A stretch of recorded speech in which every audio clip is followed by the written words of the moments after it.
Hello and welcome back to the final review for The Walking Dead World Beyond Season 2 Episode 10, The Last Light. And the plot of this episode is very basic, and you guess what it is, they're saving Omaha.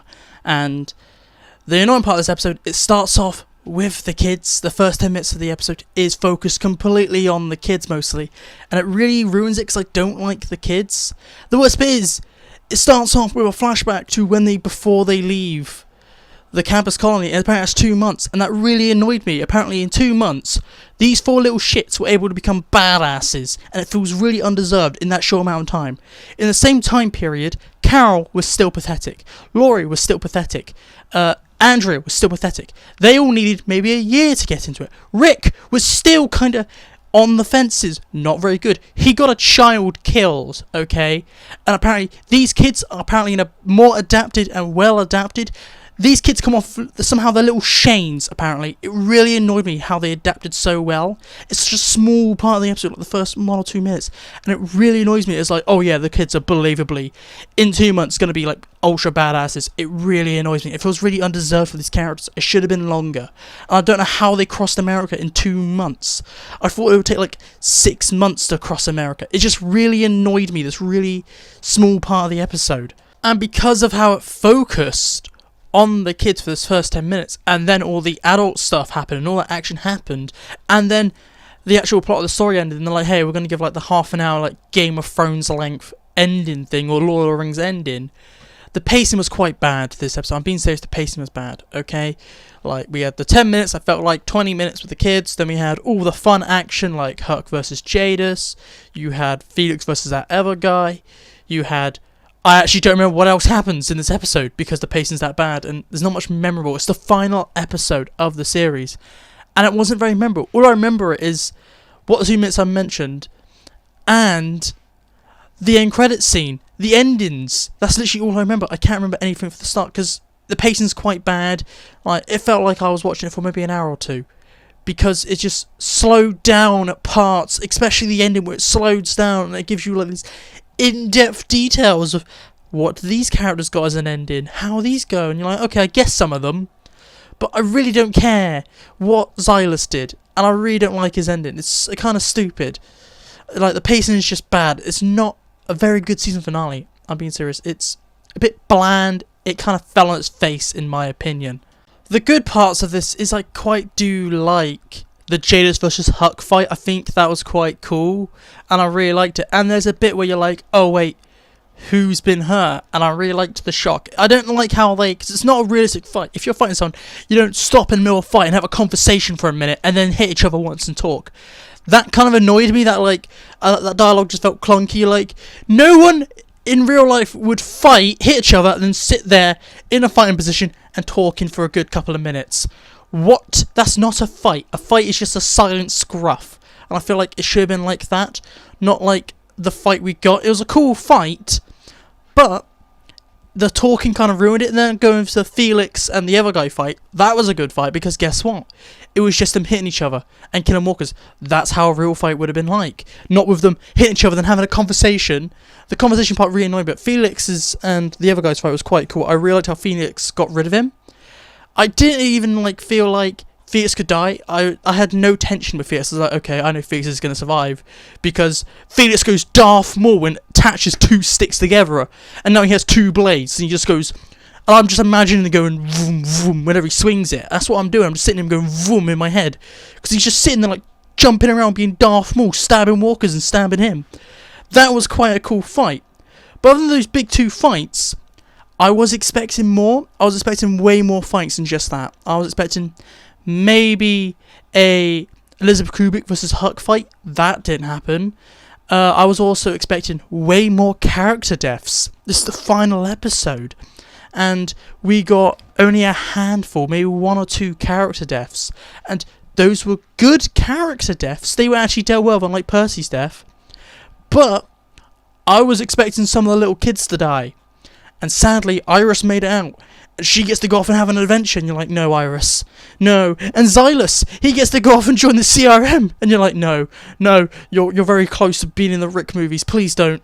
I'm okay with Hope having her ending. Like, Elton having his, and you're like, okay. I didn't feel Elton deserved that. I feel like Elton should have died. So he comes to Elton, you're like, nah, mate, you're not gonna pull a Alicia on me. You better die. Get in the grave. But other than those like small cool deaths, I expected more. I'm happy they didn't kill off Felix or Will, because you know the Walking Dead universe has an issue with killing off their gays. They like get a gay couple together and they kill off one of them. I'm happy that those two characters had a happy ending, and I would like to see them more. But however, those two characters, I feel like their story is complete, when I feel like the kid's story is just starting, which really annoys me. I do, however, want to talk about Jadis, because she did really well this episode. I really like Jadis in this episode because she does a lot of really smart things. I will praise World Beyond for having a good villain. Like, Jadis was a really good villain. She never did anything stupid. And I really like how she mentions Rick quite a lot. She has a full conversation about Rick in that stupid fight scene I mentioned earlier.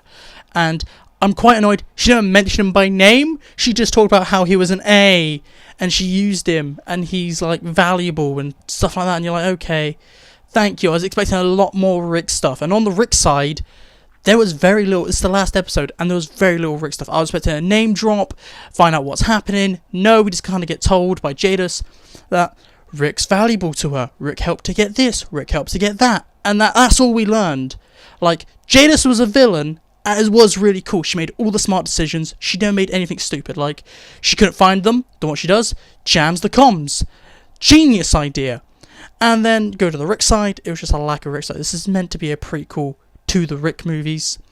And we got no information about the Rick movies other than having to dig deep in what they say and look at these Easter eggs and be like, oh, I feel like this should have been more obvious. It's meant to be a prequel. We're not meant to have to like look deep into them and be like, there it is there.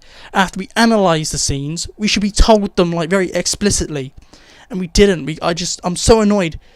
This episode had a lack of Rick stuff. Like, anything relevant to the Rick was lacking. It's just we know a little bit more about the situation. That's kind of it. Now, I don't want to talk about all the endings because not all of them are good. This will be slight spoilers, but basically, I really like the Leo, Bennett and Hope ending because it makes sense. That ending of them trying to still work on the cure, still figure out how to get rid of walkers, is really good. I really like that. But the endings I don't like is when Iris is like, hey, I'm a badass now, because you know, I spent 2 months walking across America. I'm going to go walk all the way to Portland and save the world. I really hated that. She should have died. I'm being serious. She should have died. And then we have Elton. I feel like Elton was kind of wasted this season, and he was kind of wasted this episode. All he does in this episode is save Iris or Hope, whichever one. I don't know at this point. They're all annoying, and I feel like Elton should have just died. I'm being serious. Elton should have died. Not done on Alicia. He should have died. I'm being serious. But moving on to Xylus's ending, which is the worst. I really hate Xylus's ending. It's the worst out of all of them. And it is that Xylus just joins the military of the CRM. And you're like, well, okay, they said he'll be a good soldier, but then at the end you see him in a suit and you're like, no, Xylus, no, don't, because there's a likelihood you're going to be in the movies, and then take that off. I really didn't like it.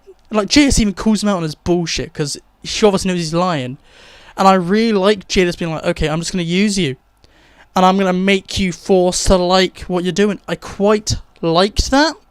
I liked when he was there and when Jadis was dealing with him, but the setup to get him in the CRM, no, that was terrible.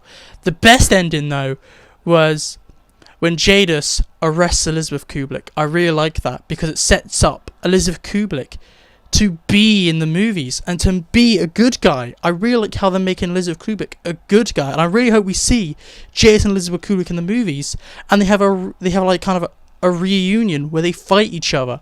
Maybe Rick is going to help Elizabeth Kubelik escape the facility. I feel like this is going to happen. I really like that setup there for the movies. The other setups are kind of annoying. I really don't like the other setups, but that's the good setup, the one with Jadis and Elizabeth Kubelik. Now, I do want to talk about the end credit scene because I have to, because it's easily the best part of this whole episode, because it's been a mediocre episode, and then this end credit scene happens, and it's an extended end credit scene. Shame it's all in French, and I can barely read fast, so I understood basically nothing what was going on. But then the moment happens. So basically the end credit scene is we see the scientists back from season 1 of The Walking Dead. Okay, so it's more of a connection to The Walking Dead than the movies. And then the walker runs. Okay, there are now variant run-in walkers, and this is so cool. It's a little weird how they even mentioned it. The scientist mentions it in the end credit scene. It's weird how the variants are only in Europe and stuff like that. They're not in America. So I do want to find out in the movies why we don't get run-in walkers in America. It'd be quite cool. These walkers also seem slightly more intelligent because they hit harder and they turn very fast. They're like 28 days later, like rage virus zombies. And they seem so cool. And if this is set up for the Rick movies, we're getting run-in walkers in the movies, which is going to be so cool. Other than that, the end credit scene doesn't show much else other than a new variant of walker. That's the whole point of the new one. We see, like, the French people, like, because, you know, as we heard in Season 1 of The Walking Dead, they're the last people to hold out. And they have run-in walkers. I don't know how the run-in walkers are suddenly going to end up in America, but maybe they bring some run-in walkers over to America, because we've seen at the start, they had run-in walkers at the start in France, but they didn't have it over here. So maybe it's something to do with the climate, changes how walkers evolve or how walkers like develop. There's so many questions opened by this end credit scene, and it's a really good end credit scene. Now it is time for my one sentence / one word overview for the final episode of World Beyond, and this is not going to be a great review, to be honest. I didn't like this episode too much. The pace is not really good. I didn't like the story. Just the endings for each characters wasn't very good. The characters I wanted to die survived. Iris. The characters I wanted to survive died. And I wasn't very happy. The lack of deaths. I like deaths. The only good parts about this episode was the end credit scene and Jadis and Elizabeth Klubik. But other than that, it wasn't a good episode. And I would have to say, this episode is a big disappointment. It didn't feel like a final episode. It just felt like, oh, they ended this, but now they kind of have to tack on all this ending parts. It wasn't very good executed. It was a badly executed episode. It's not a good episode, okay? It's just a disappointment to me. And I expected more for the final episode of World Beyond. But what do you think of this episode? Please tell me. And down in the comments, tell me what the best part of this episode was. Mine was easily where the credits started, and I didn't have to watch the show ever again. Please tell me what you think about this episode. And if you want more content, look on the screen. There is way more content on this channel. I recommend you find something else you like. And subscribe if you want more Walking Dead content. And I will see you later. So goodbye, peace out, and I'll talk to you later.